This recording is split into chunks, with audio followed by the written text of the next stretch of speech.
Good morning students. मुझे उम्मीद है कि आपने पिछले तीनों वीडियोस देखे होंगे, जिसमें पहले चैप्टर रासायनिक अभिक्रिया और समीकरण से संबंधित कुछ बातें बताई गई हैं। अब हम पिछले वीडियो को अगर देखें तो उसमें हम कुछ अभिक्रियाओं के बारे में पढ़ रहे थे। आज हम एक क्रियाकलाप से शुरुआत करते हैं। आपकी स्क्रीन पर एक क्रियाकलाप दिखाया हुआ है जिसमें एक परखनली ली हुई है। उस परखनली में नीले रंग का एक पदार्थ डाला हुआ है। प्यारे बच्चों, ये नीले रंग का जो पदार्थ है ये कॉपर सल्फेट का विलयन है। किस चीज का? Copper sulphate.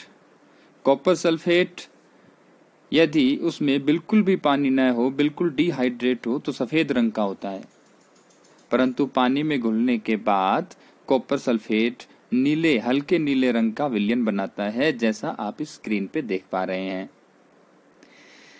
इस क्रियाकलाप में एक परखनली में कॉपर सल्फेट का विलयन लेकर उसमें दो कीलें धागे की सहायता से लटकाई गई हैं।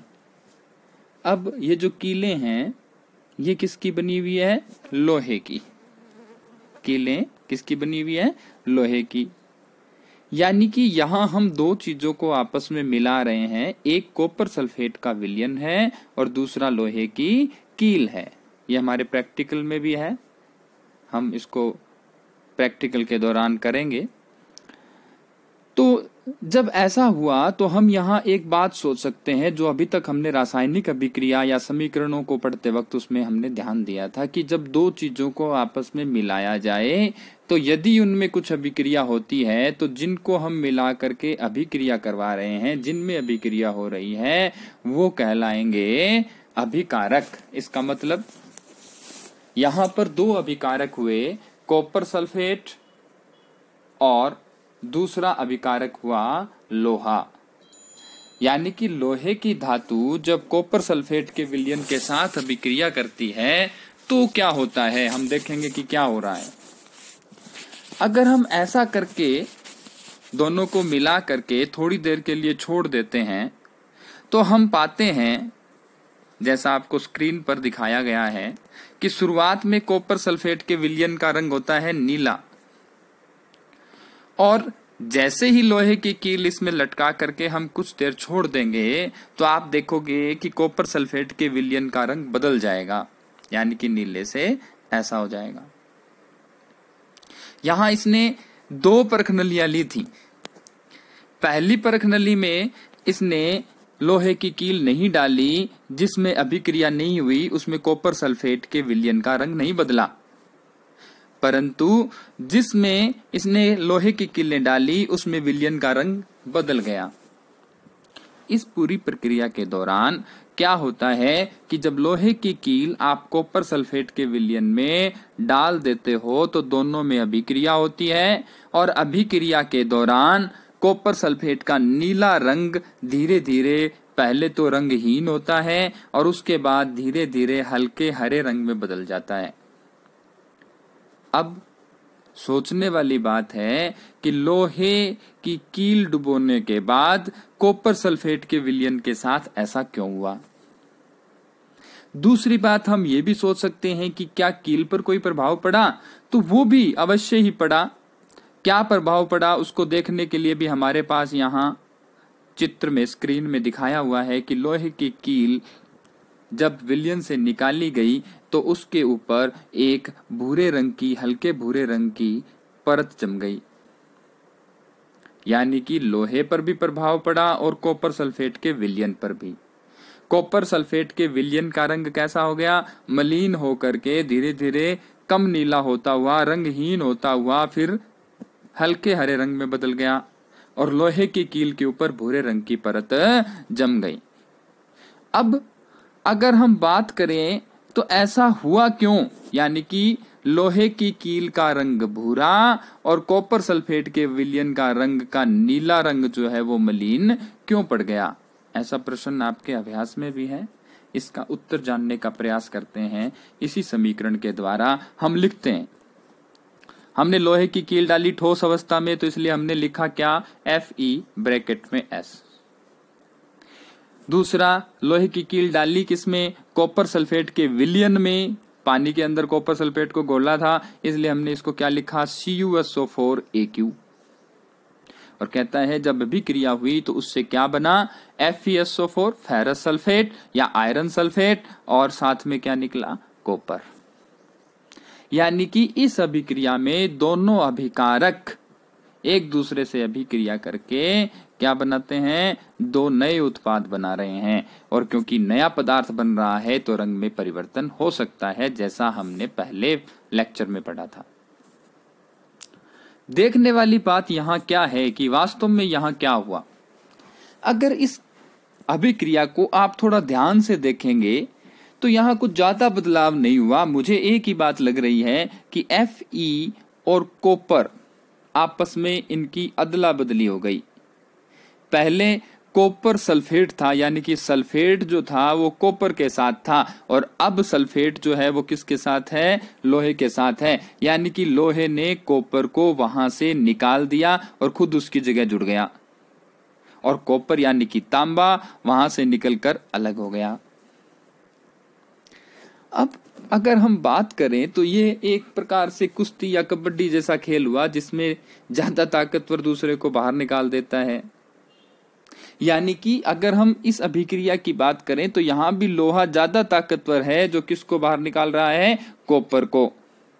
और इस प्रकार किसी अधिक क्रियाशील तत्व का, अधिक अभिक्रियाशील तत्व जब दूसरे तत्व को उसके यौगिक से अलग कर देता है तो इस प्रकार की प्रक्रिया को हम कहते हैं विस्थापन। यानी कि विस्थापन अभिक्रियाओं से हमें यह समझ में आता है कि यदि दो यौगिकों के बीच में ऐसा हो रहा है तो जो अधिक अभिक्रियाशील तत्व है वो कम अभिक्रियाशील तत्व को बाहर निकाल देता है, उसे विस्थापित कर देता है। यहां पर भी ऐसा ही हुआ। तो ये एक नए प्रकार की रासायनिक अभिक्रिया हुई जिसे हम विस्थापन अभिक्रिया कहते हैं। क्या लिखेंगे, विस्थापन अभिक्रिया किसे कहते हैं, तो हम लिखेंगे वे अभिक्रियाएं जिनमें एक अधिक अभिक्रियाशील तत्व दूसरे अभिक्रियाशील तत्व को विस्थापित कर देता है, वह अभिक्रिया क्या कहलाती है, विस्थापन अभिक्रिया। कुछ और उदाहरण भी इसमें दिए हुए हैं। दूसरी अभिक्रिया इसको देखिए आप, जिंक कॉपर सल्फेट के साथ अभिक्रिया कर रहा है और क्या बन रहा है, जिंक सल्फेट और कॉपर। तो यहां भी क्या हो रहा है, जिंक कॉपर को विस्थापित कर रहा है और कॉपर सल्फेट में से कॉपर निकल करके अलग हो रहा है और उसकी जगह कौन आ रहा है, जिंक आ रहा है। तो यहां भी जिंक ज्यादा अभिक्रियाशील हुआ, ज्यादा ताकतवर हुआ, किससे, कॉपर से। उसने उसको क्या कर दिया, यहां से विस्थापित। इसी तरह एक और अभिक्रिया यहां दी हुई है, कौन सी, लेड प्लस में CuCl2 कॉपर क्लोराइड।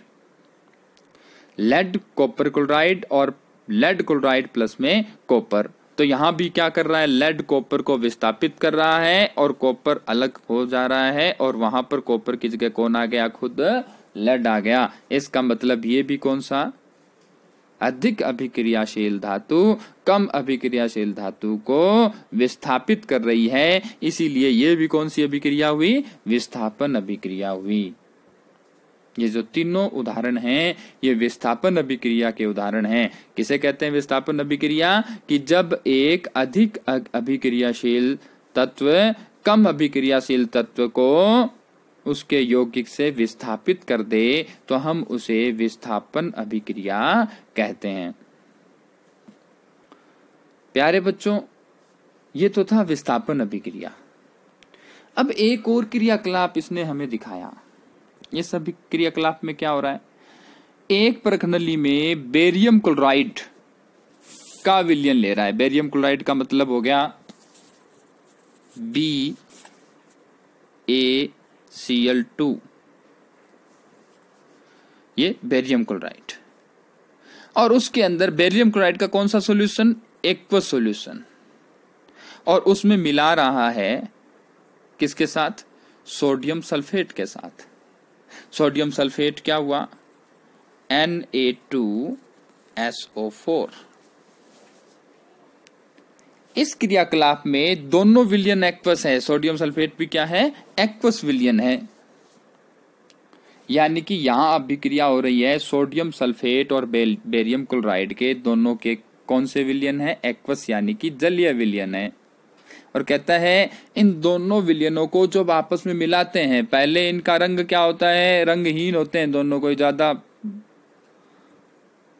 बड़ा कलर इनका, ज्यादा मात्रा में इनका कोई कलर होता नहीं। पर कहता है जब दोनों को हम मिलाएंगे आपस में एक दूसरे के साथ, सोडियम सल्फेट इसका aqueous solution AQ, barium chloride का जलीय विलयन, दोनों को मिलाने के बाद दो तत्व बन रहे हैं बेरियम सल्फेट प्लस में NaCl। और कह रहा है जब इस प्रकार ये दोनों अभिक्रिया करते हैं तो उसमें श्वेत रंग के एक नए पदार्थ का निर्माण होता है जो ठोस अवस्था में परख नली में नीचे बैठ जाता है। अब ध्यान देने वाली बात यह है कि जब इन दोनों को हमने मिलाया तो ये जलीय विलयन थे, यानी कि दोनों जल में घुले हुए थे, नीचे नया पदार्थ कुछ नहीं था। पर दोनों को मिलाने के बाद एक सफेद रंग का पदार्थ बनता है जो नीचे बैठ जाता है, परख नली में एक जगह इकट्ठा हो जाता है। और इस प्रकार का पदार्थ जो ठोस अवस्था में हमें प्राप्त होता है, उसे अभिक्रिया के दौरान जो हमें प्राप्त होता है उसे हम कहते हैं अवक्षेप। क्या कहते हैं, अवक्षेप कहते हैं। और वे अभिक्रियाएं जिनमें दो अभिकारकों को मिलाने के बाद उत्पाद में एक अविलेय पदार्थ का निर्माण हो, अविलेय पदार्थ का निर्माण हो जो परख नली में इकट्ठा हो जाए, उस अविलेय पदार्थ जिसको क्या कहते हैं, अवक्षेप, ऐसी अभिक्रियाएं कहलाती हैं अवक्षेपण अभिक्रिया, प्रेसिपिटेशन रिएक्शन।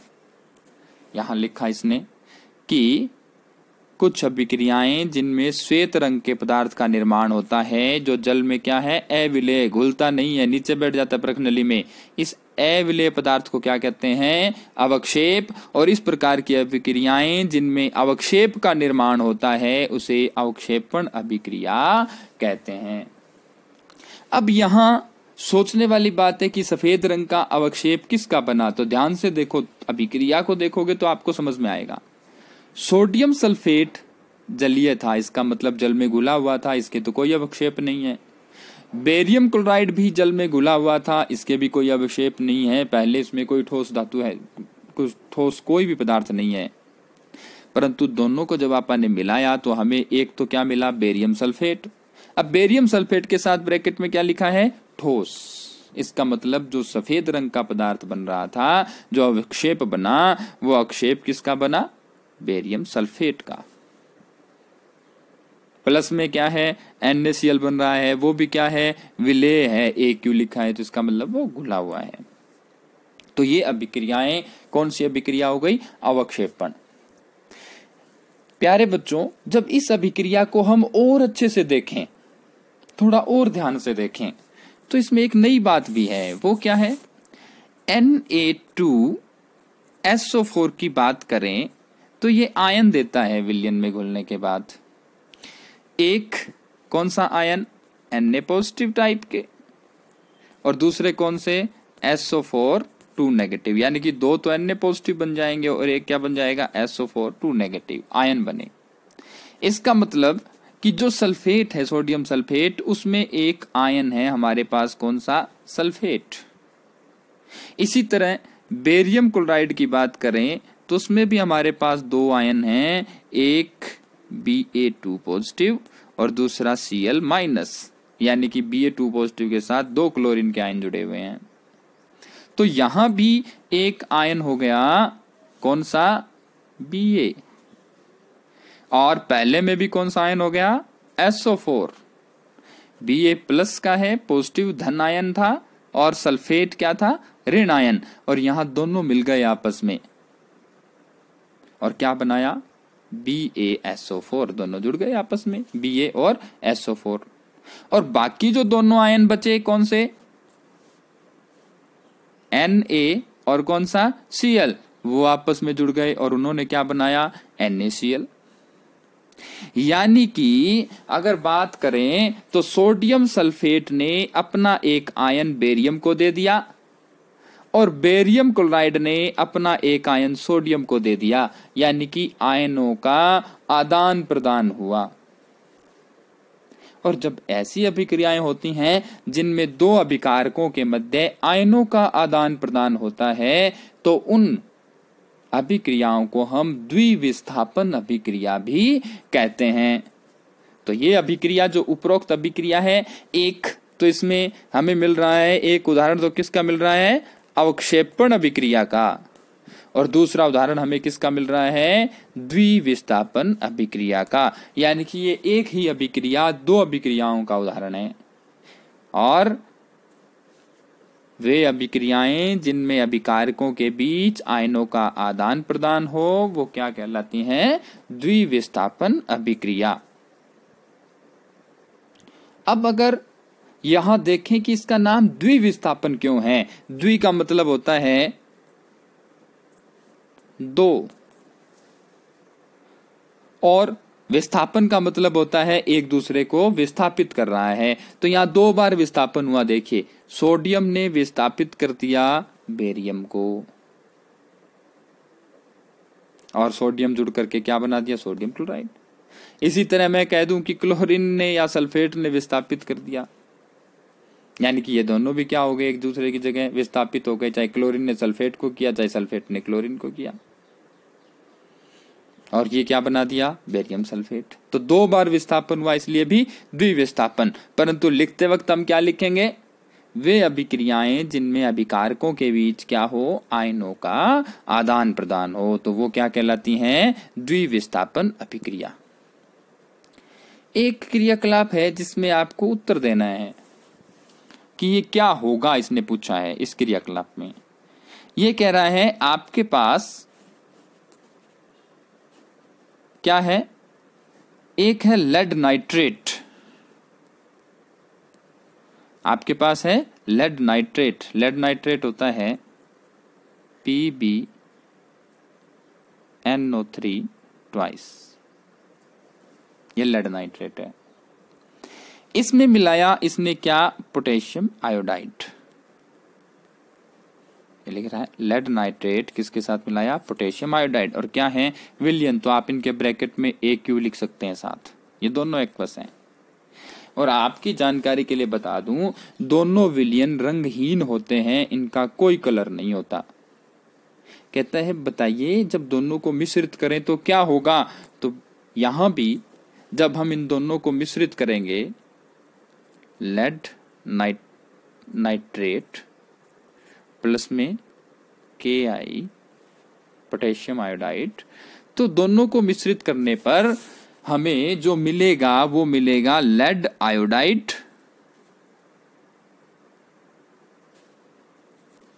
प्लस में KNO3। तो दो पोटेशियम जुड़ेंगे यहां, तो 2KNO3। समझ में आया क्या। यानी कि ये जो अभिक्रिया है इसमें हमें क्या मिला, PbNO3 ट्वाइस प्लस में कितने, दो पोटेशियम जोड़े हमने, पोटेशियम आयोडाइड, क्या मिला, लेड आयोडाइड प्लस में KNO3। तो यहां भी क्या हो रहा है, एक प्रकार से विस्थापन हो रहा है। लेड किसकी जगह आ गया, पोटेशियम की जगह, और नाइट्रेट और आयोडीन आपस में बदल गए, आयनों का आदान प्रदान यहां भी हो रहा है। तो ये भी एक द्विविस्थापन अभिक्रिया है, आप इसे लिख लेंगे। दूसरी बात आपको जो मैं बताना चाहता हूं यहां, ये एक प्रकार से अवक्षेपण अभिक्रिया भी है। जैसा मैंने कहा, लेड नाइट्रेट रंगीन नहीं होता, रंगहीन होता है, यानी कि इसका कोई कलर नहीं है और विलयन है घुला हुआ। ऐसे ही पोटेशियम आयोडाइड भी क्या है, विलयन है घुला हुआ। परंतु जो लेड आयोडाइड बनता है, इसके प्रेसिपिटेट्स यानी कि अवक्षेप होते हैं येलो, पीले रंग के, ऐसे रंग के, पीले रंग के,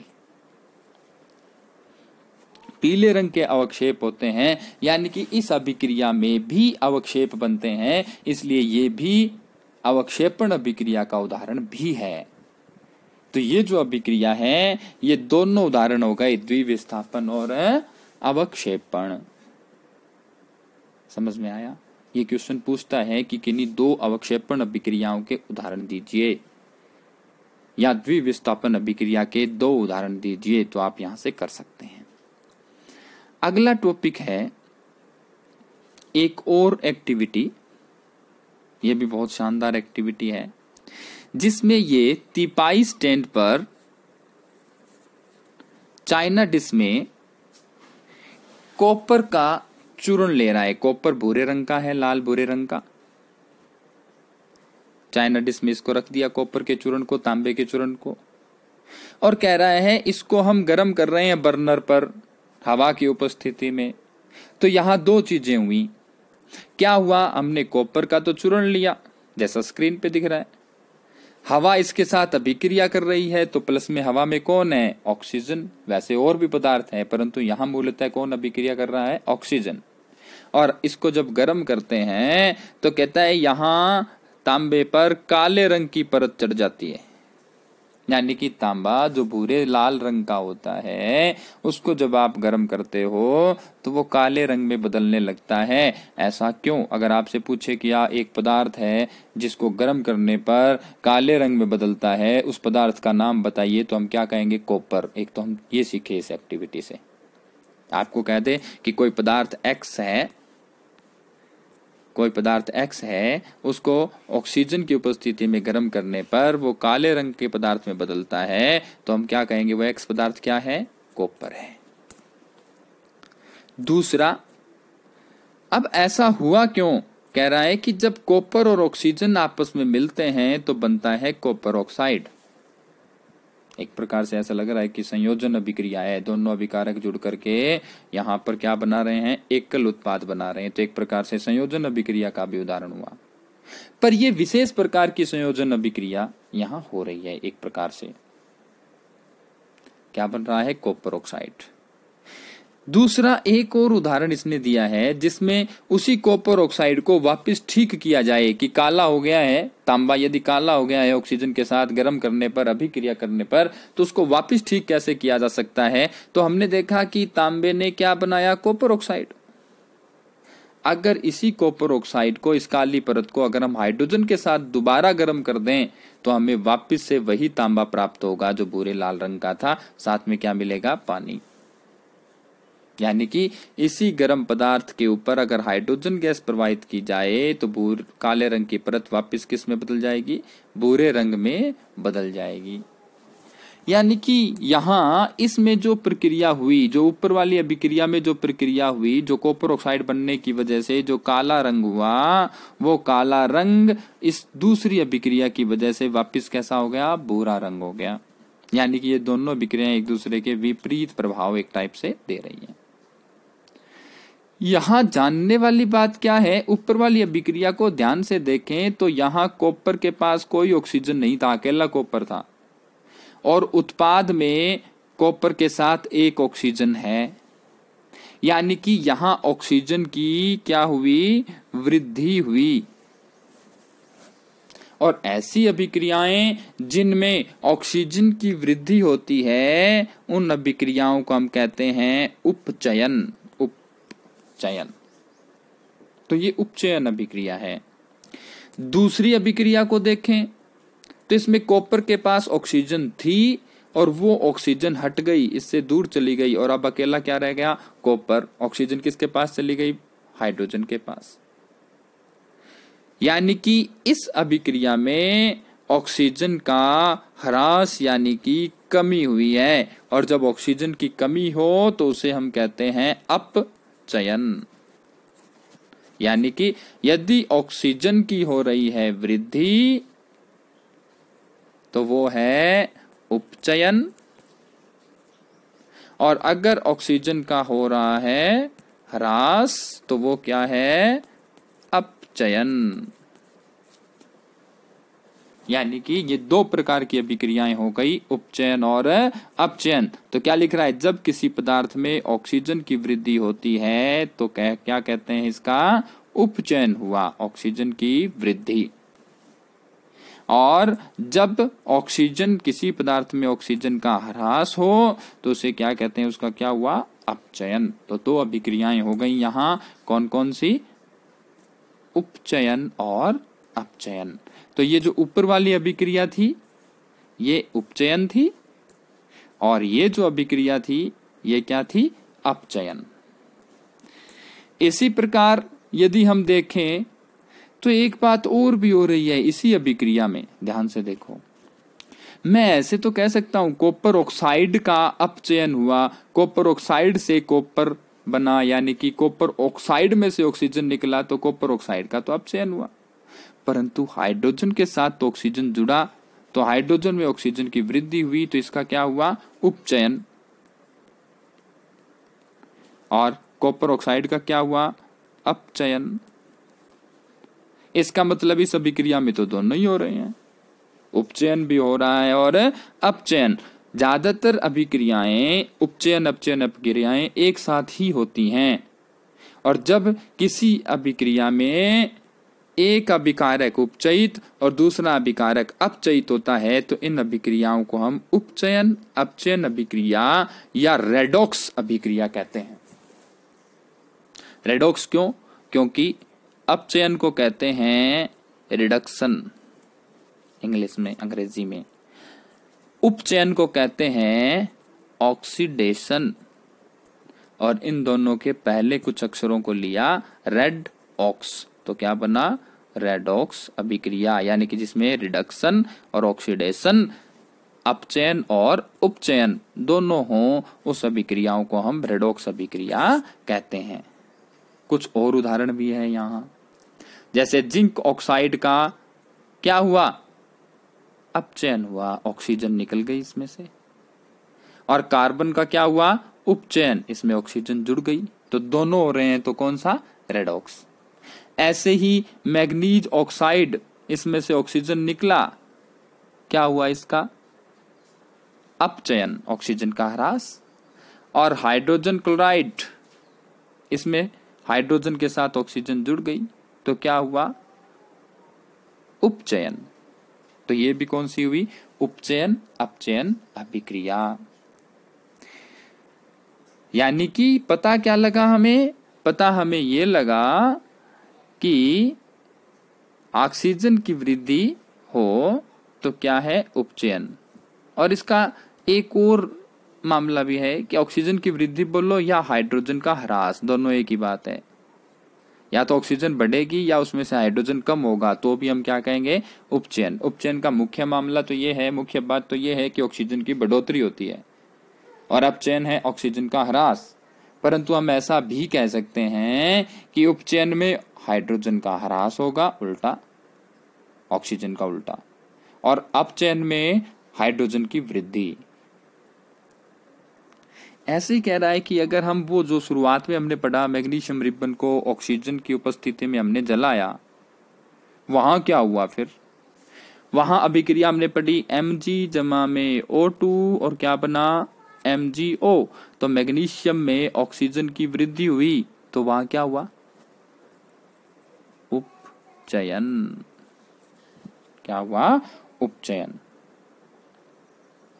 आज के लिए इतना ही।